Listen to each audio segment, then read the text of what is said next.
Welcome to GK trick by Ram YouTube channel. 1 फरवरी 2022 को 2022-23 budget संसद में पेश किया गया है, जो कि हमारे देश की वित्त मंत्री निर्मला सीतारमण जी के द्वारा किया गया है। तो आज हम इस वीडियो में देखेंगे 2022-23 बजट, जो कि आपकी एग्जाम के लिए बहुत ही इम्पोर्टेंट टॉपिक रहने वाला है। तो इसके पहले हम कुछ क्वेश्चन करेंगे, उसके बाद बजट में क्या क्या कहा गया है उसकी संपूर्ण जानकारी हम इस वीडियो में देखेंगे। तो दोस्तों, नए चैनल पर नए हो तो चैनल को सब्सक्राइब कीजिए और वीडियो को शेयर जरूर कीजिए। हमारे देश की वित्त मंत्री निर्मला सीतारमण जी के द्वारा कहा गया है बजट में, शिक्षा के क्षेत्र में कहा गया है, राज्यों को कृषि विश्वविद्यालयों का पाठ्यक्रम संशोधित करने के लिए प्रोत्साहित किया जाएगा, ताकि प्राकृतिक जीरो बजट और ऑर्गेनिक फार्मिंग के साथ आधुनिक दौर की खेती की ज़रूरतों को पूरा किया जा सके। नेशनल पेंशन स्कीम के तहत कहा गया है कि राज्य कर्मचारियों के लिए एनपीएस नेशनल पेंशन स्कीम पर टैक्स राहत की सीमा 10% से बढ़ाकर 14% की जाएगी। अब आपको मैं कुछ क्वेश्चन कराऊंगा, उसके बाद हम कुछ इम्पोर्टेंट फैक्ट जानेंगे जो कि क्या बजट में कहा गए हैं। तो क्वेश्चन नंबर फर्स्ट है, केंद्रीय बजट 2022-23 संसद में किसने पेश किया है? तो इसका राइट आंसर हो जाएगा option number A, Nirmala Sitharaman. हमारे देश की महिला वित्त मंत्री निर्मला सीतारमण जी के द्वारा 2022-23 बजट पेश किया गया है। संसद में कितनी बार पेपरलेस बजट को पेश किया गया है? तो संसद में 2 बार पेपरलेस बजट पेश किया गया है। पहली बार 2021 में तथा दूसरी बार 2022 में पेपरलेस बजट पेश किया गया है, जो कि कितनी बार? 2 बार किया गया है। अगला क्वेश्चन है, बजट 2022 किस वित्तीय वर्ष के लिए पेश हुआ है? तो इसका राइट आंसर हो जाएगा ऑप्शन नंबर सी, 2022-23 के लिए। अगला क्वेश्चन है, केंद्रीय बजट 2022-23 संसद में कब पेश किया गया है? तो इसका राइट आंसर हो जाएगा ऑप्शन नंबर डी, 1 फरवरी। 1 फरवरी को 2022-23 बजट पेश हुआ है। अगला क्वेश्चन देख लेते हैं। क्वेश्चन नंबर 5 है, संविधान के किस अनुच्छेद में बजट शब्द का प्रयोग हुआ है? तो इसका राइट आंसर हो जाएगा ऑप्शन नंबर डी, किसी भी अनुच्छेद में नहीं। संविधान के किसी भी अनुच्छेद में बजट शब्द का प्रयोग नहीं हुआ है। क्वेश्चन नंबर 6 है, लगातार चौथी बार बजट पेश करने वाली पहली महिला वित्त मंत्री कौन बनी है? तो इसका राइट आंसर हो जाएगा option number A, Nirmala Sitharaman. अगला क्वेश्चन देखते हैं, भारत के कितने प्रधानमंत्री ने प्रधानमंत्री रहते हुए बजट पेश किया है? तो इसका राइट आंसर हो जाएगा ऑप्शन नंबर बी, 3 प्रधानमंत्री ने प्रधानमंत्री रहते हुए भी बजट पेश किया है। अगला क्वेश्चन है, भारत के किस 3 प्रधानमंत्रियों ने प्रधानमंत्री रहते हुए बजट पेश किया है? तो इसका राइट आंसर हो जाएगा ऑप्शन नंबर डी। इससे पहले के क्वेश्चन में देखा था अपन ने कितने प्रधानमंत्री थे? 3 प्रधानमंत्री। तो तीनों के नाम हम जान लेते हैं। पहला है जवाहरलाल नेहरू, दूसरा राजीव गांधी और तीसरा है इंदिरा गांधी। अगला क्वेश्चन देख लेते हैं, स्वतंत्र भारत का पहला बजट किसने पेश किया है? तो स्वतंत्र भारत का पहला बजट पेश किया है आर के शनमुखम चेट्टी ने। तो इसका राइट आंसर हो जाएगा ऑप्शन नंबर ए। अगला क्वेश्चन है, स्वतंत्र भारत का पहला बजट आर के शनमुख चेट्टी ने कब पेश किया है? तो इसका राइट आंसर हो जाएगा 26 नवंबर 1947। 26 नवंबर 1947 को पेश किया गया था। क्वेश्चन नंबर 11 है, वार्षिक वित्तीय विवरण का जिक्र संविधान के किस अनुच्छेद में आता है? तो इसका राइट आंसर हो जाएगा ऑप्शन नंबर ए, अनुच्छेद 112। अगला क्वेश्चन है, हमारे देश की पहली पूर्णकालीन महिला वित्त मंत्री कौन बनी है? तो हमारे देश की पहली पूर्णकालीन वित्त मंत्री महिला बनी है निर्मला सीतारमण। तो इसका राइट ऑप्शन हो जाएगा ऑप्शन नंबर बी। अगला क्वेश्चन है, संविधान में बजट शब्द की जगह क्या प्रयोग हुआ है? तो संविधान में बजट शब्द की जगह एनुअल फाइनेंशियल स्टेटमेंट और वार्षिक वित्तीय विवरण। तो इसका राइट आंसर हो जाएगा ऑप्शन नंबर सी, उपयुक्त दोनों। अगला क्वेश्चन है, हमारे देश की पहली महिला वित्त मंत्री कौन बनी है? तो हमारे देश की पहली महिला वित्त मंत्री बनी है इंदिरा गांधी। तो इसका राइट आंसर हो जाएगा option number D. Question number 15 है, बजट में क्या होता है? तो बजट में क्या होता है? तो बजट में होता है सरकार की आमदनी और प्रस्तावित योजनाओं पर होने वाले खर्च का विवरण और सरकार की कमाई और खर्च का ब्यौरा और मंत्रालयों को उनके खर्च के लिए धनराशि का आवंटन। तो इसका राइट आंसर हो जाएगा ऑप्शन नंबर डी। तीनों ऑप्शन सही है।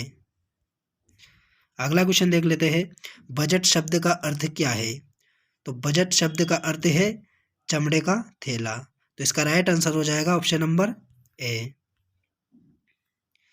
अगला क्वेश्चन है, बजट शब्द की उत्पत्ति किस भाषा में हुई है? तो बजट शब्द की उत्पत्ति फ्रेंच भाषा में हुई है।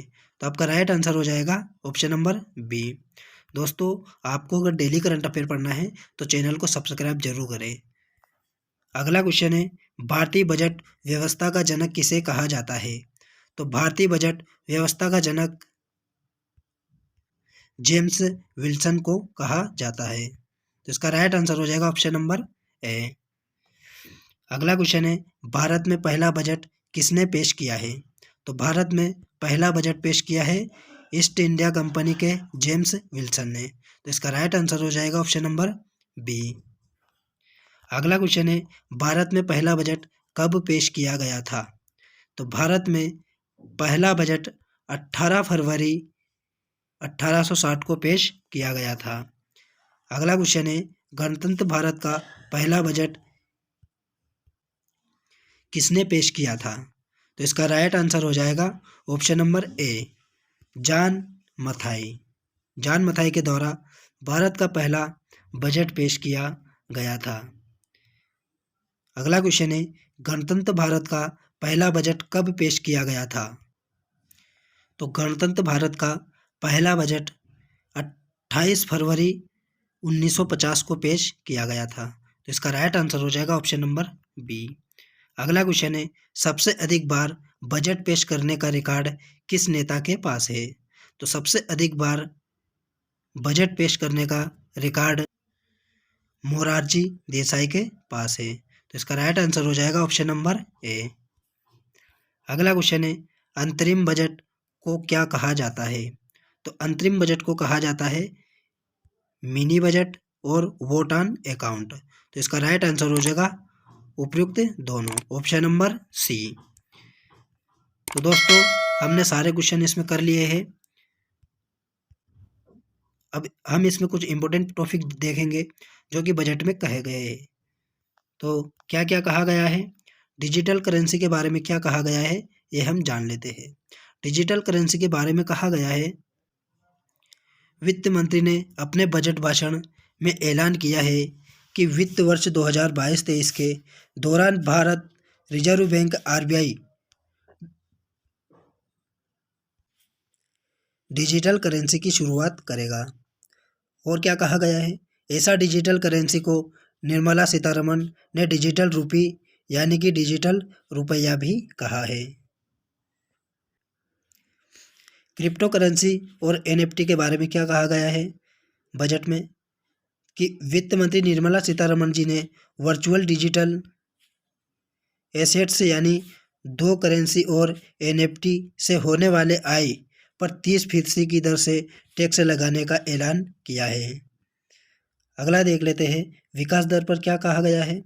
तो विकास दर पर कहा गया है, बजट 2022-23 में केंद्रीय वित्त मंत्री निर्मला सीतारमण जी ने कहा है कि भारत की विकास दर 9.27% रहने का अनुमान है। अभी कितना है, 9.27 रहने का अनुमान है। और यहाँ विकास दर बड़ी अर्थव्यवस्थाओं में सबसे ज़्यादा है। आयकर के बारे में क्या कहा गया है संसद में, तो केंद्रीय वित्त मंत्री निर्मला सीतारमण ने बजट में इनकम टैक्स चुनाव चुकाने वाले करदाताओं को कोई राहत नहीं दी है। इस बजट में ना तो पर्सनल इनकम टैक्स की दरों में रियासत मिलेगी और ना ही आयकर के स्लैब में कोई बदलाव किया जाएगा। रक्षा क्षेत्र में कहा गया है, वित्त मंत्री ने कहा है कि रक्षा क्षेत्र में बजट का 68% हिस्सा भारतीय कंपनियों के लिए सुरक्षित होगा, यानी इस पैसे से देश की रक्षा कंपनियों को हथियार खरीदे जाएंगे। पीएम आवास योजना के बारे में देख लेते हैं क्या कहा गया है। वित्त मंत्री ने कहा कि पीएम आवास योजना के लिए 48,000 करोड़ आवंटित किए गए हैं। इस योजना के तहत 80 लाख नए मकान बनाए जाएंगे। डिजिटल यूनिवर्सिटी के बारे में कहा गया है कि वित्त मंत्री ने देश में शिक्षा प्रदान करने के लिए एक डिजिटल यूनिवर्सिटी का प्रस्ताव रखा है। इस यूनिवर्सिटी का निर्माण हब एवं स्पोक मॉडल के आधार पर किया जाएगा। कारपोरेट टैक्स की कमी के बारे में कहा गया है कि कारपोरेट टैक्स 18% से घटाकर 15% किया गया है और कारपोरेट टैक्स पर सरचार्ज भी 12% से घटाकर 7% कर दिया गया है। अब यहाँ हुई है नौकरियों की बात। नौकरियों के बारे में क्या कहा गया है। वित्त मंत्री निर्मला सीतारमण जी का कहना है कि पीएलआई स्कीम को अच्छी सफलता मिली है। इसे अगले 5 साल में 60 लाख नई नौकरियां पैदा होने की संभावना है। राजकोष घाटे के बारे में कहा गया है, वित्त वर्ष 2021-22 में राजकोषीय घाटा 6.9% तथा 2022-23 में 6.4% रहने की संभावना है। दोस्तों, आशा करता हूँ मैं आपको वीडियो अच्छा लगा होगा। अगर आपको वीडियो अच्छा लगा तो वीडियो को शेयर करें और चैनल को सब्सक्राइब जरूर करें।